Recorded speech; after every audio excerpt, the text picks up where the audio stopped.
Welcome to the training for Mechanical Science Fundamentals, Centrifugal Pumps. The average time to complete this training is estimated to be 20 minutes. After you have completed this portion of training, you will be directed to the next training lesson in the series for further instructions. These are the objectives for this course.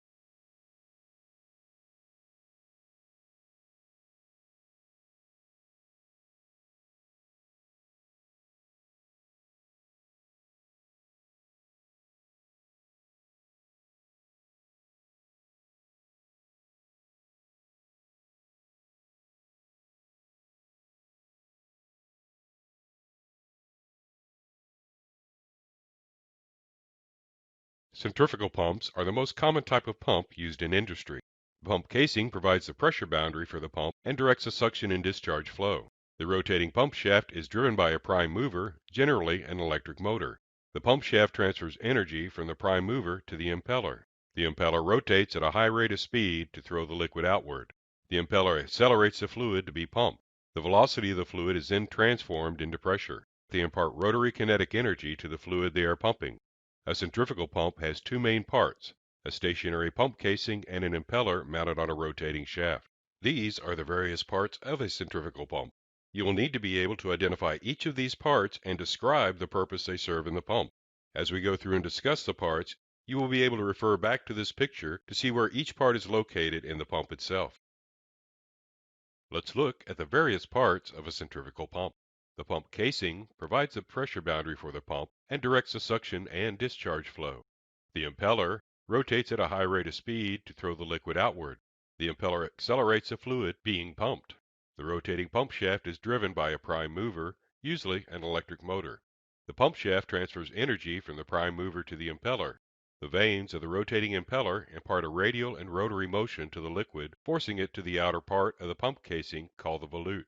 The volute is a region that expands in cross-sectional area as it wraps around the pump casing. This change in area causes the velocity to decrease and the pressure to increase. The fluid is then discharged from the pump through the discharge connection. Some centrifugal pump casings include diffusers. A diffuser is a set of stationary vanes that surround the impeller to guide flow from the impeller to the volute, increasing efficiency. To minimize the cost of pump maintenance, most centrifugal pumps are designed with wearing rings. Wearing rings are replaceable rings that are attached to the impeller and the pump casing to prevent wear of the actual impeller and pump casing itself. The stuffing box is a cylindrical space in the pump casing surrounding the shaft. Rings of packing material are placed in this space. Packing is material in the form of rings or strands that is placed in the stuffing box to form a seal to control the rate of leakage along the shaft. The packing rings are held in place by a gland. The gland is adjusted by nuts. Pump packing is usually cooled and lubricated by allowing a small amount of leakage through the packing. In some systems, such as hazardous liquid or radioactive liquids, leakage of the system fluid is not acceptable. There are two means of preventing this leakage which still allow proper operation of the pump. Mechanical seals consist of two basic parts, a rotating element attached to the pump shaft and a stationary element attached to the pump casing. Each of these elements has a highly polished machine sealing surface.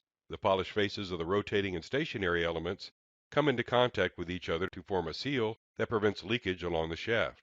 The advantage of a mechanical seal arrangement on a centrifugal pump is that there is no leakage along the pump shaft. A disadvantage for pumps using mechanical seal arrangement is that if there are entrained particles, that particle can cause damage to the machine seating surface and failure of the mechanical seal. Another means of preventing leakage along the shaft of the system fluid is by using a lantern ring. A lantern ring is a perforated hollow ring located near the center of the packing box that receives a relatively cool, clean liquid from either the discharge of the pump or from an external source and distributes the liquid uniformly around the shaft to provide lubrication and cooling. So we put in our first two pieces of packing, and there's a hole right here that goes into the bore where your lantern ring is going to line up. So you put your lantern ring in. Of course, the smooth sides go towards the packing. Sides with the divots in them go together. You slide that in the bore, and then you finish filling your stuffing box with packing. So we took 3 more pieces of packing to fill up our stuffing box.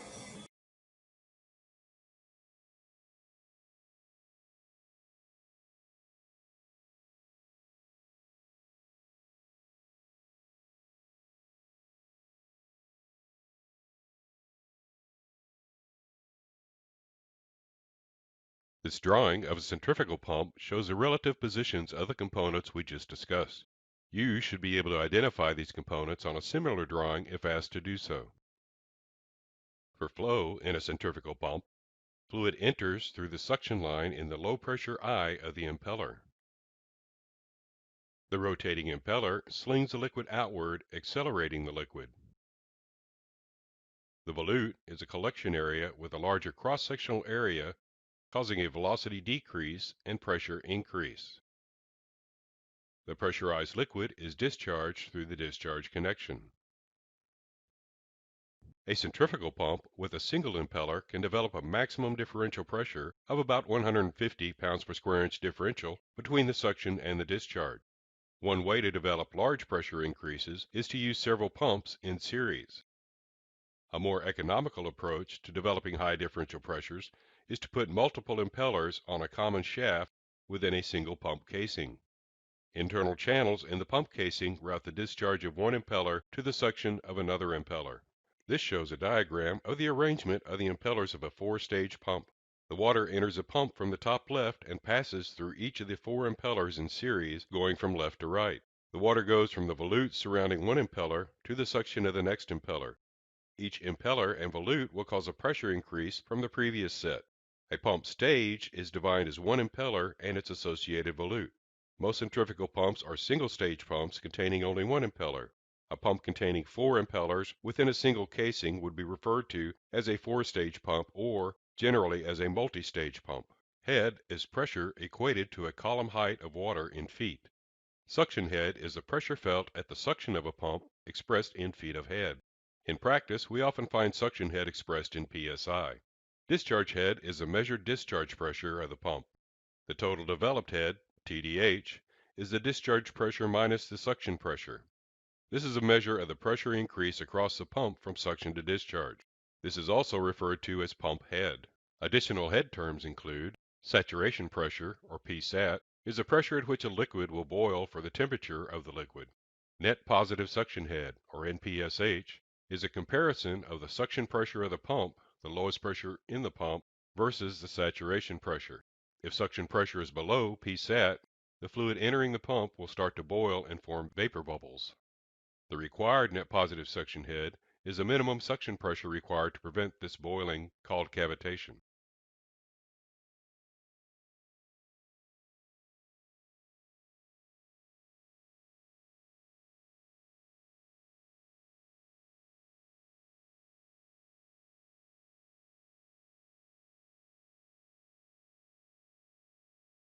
Many centrifugal pumps have motors with multiple speeds.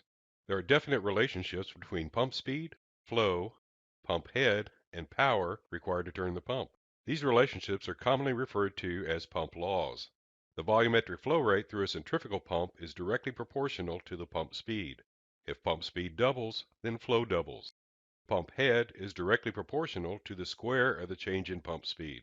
If pump speed doubles, then pump head or head loss goes up by the change in speed squared, or a factor of 4. The required pump power is directly proportional to the cube of the change in pump speed. If pump speed doubles, the required power goes up by a factor of 8. The pump characteristic curve for a centrifugal pump shows pump performance on a graph of total head or head loss versus volume flow rate. A centrifugal pump flow rate will decrease as head loss increases, unlike a PD pump. At some point, the head loss will be so high that no flow will occur. At some point, the head loss is so low that the pump is pumping maximum flow rate for that speed. If the speed of the pump were doubled, what does a pump laws predict will happen to head loss and flow? Recall that head loss is proportional to change in speed squared. Since the speed doubled, head loss should go up by a factor of 4. Flow is proportional to speed, so the new pump curve would start on the head loss curve at 4 times higher and end up at twice the flow. System curves show how much resistance there is to flow for given conditions. The curve can shift based on system conditions changing, such as throttling valve positions or increasing fluid viscosity, so that higher head loss will cause a shift to the left.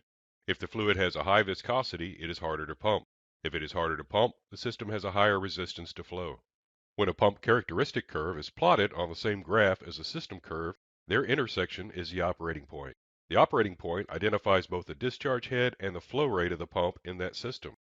Throttling a valve in a system or having a more viscous fluid causes more head loss in the system, so the system curve would shift to the left.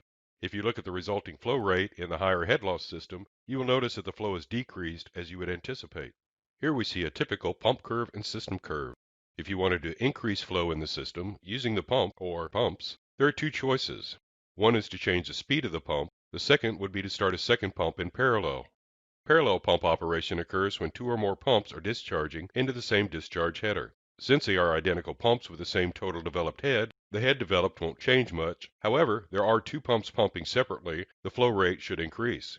Here we see that the flow rate is almost doubled by adding a pump in parallel. As we mentioned before, if we want to increase the head or pressure developed in the system, series pumps can be used. In series pump operation, one pump discharges into the suction of the next pump. Series pump operation is often used in applications where fluid must be pumped from a low pressure, near atmospheric, to a very high pressure, several hundred psi. As we saw with the multi-stage pumps, this effect can be accomplished by putting multiple stages in the same pump casing.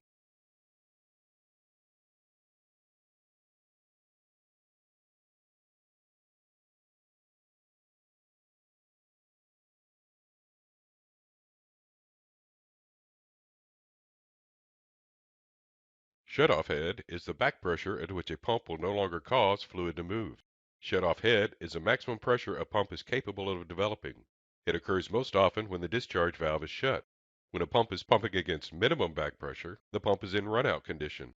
This condition is the opposite of shutoff head condition in that shutoff head occurs at zero flow and maximum discharge pressure, and runout occurs at maximum flow and nearly zero discharge pressure. One form of shutoff head is referred to as deadhead. This is when the pump is operated with no path for flow, such as having the discharge valve closed. This condition will initially be indicated by a maximum pump discharge pressure and low pump current. Operating at deadhead can cause lack of lubricating and cooling flow through the pump and lead to overheating and damage to the pump component. One method for protecting the pump from running deadheaded is to provide a recirculation line from the pump discharge back to the piping upstream of the discharge valve or back to the pump supply source. The recirculation line will be sized to allow enough flow through the pump to prevent overheating and damage to the pump. To prevent against a runout condition, ensure that there is always adequate flow resistance at the pump discharge by placing a restricting orifice immediately downstream of the pump discharge. Operating at or near runout conditions can cause excessive cavitation, vibration, and impeller damage. Cavitation is the formation of vapor bubbles in the eye of pump impeller, the lowest pressure in the pump, and their subsequent collapse on the impeller vanes or in the volute. When the pressure at the eye of the impeller is less than saturation pressure, some of the water boils and vapor bubbles form. These bubbles collapse when they enter an area where the pressure is greater than the saturation pressure, usually in the vanes of the impeller. Cavitation damages pumps due to erosion and pitting, which occur when the vapor bubbles collapse. Cavitation should be avoided, prevented, and corrected to prevent damage to the pump impellers and internals. It causes the impeller to erode, reducing its useful life. It can also cause excessive vibration, which could damage bearings, whirring rings, and seals. Closing the valve and watching the gauge. Gauge will go down. Minus 10 inches of mercury. Minus 12. Minus 14. You can start to hear flashing occur there. 16. More noise. Minus 18. Minus 20. You start to hear that sound sounds almost like rocks going through the pipe. There's no debris, there's no solid material through here.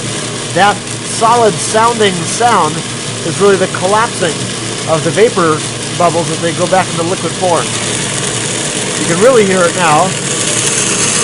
You can see it occur inside of here. It's a very pronounced action and noise.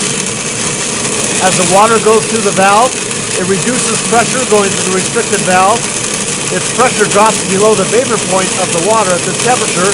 It flashes into steam, and then after it comes out of the valve and expands again, the pressure goes up, and what happens is those vapor bubbles collapse back into liquid, and that's when we get the cavitation effect.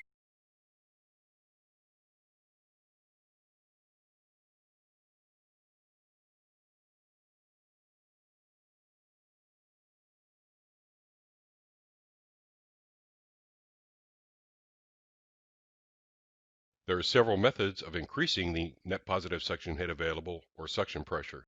Increase the height of the fluid in the supply tank. This increases the suction pressure at the pump inlet. Pressurize the supply tank. This will increase the suction pressure. Reduce the head loss between the supply tank and the pump suction. This would only be an option if the suction valve was throttled or there was some other abnormal condition in the suction line.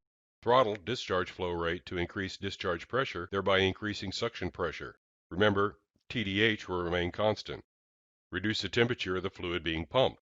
This is usually accomplished by increasing cooling water flow to a heat exchanger. Gas binding is caused by air and other non-condensable gases collecting in the pump.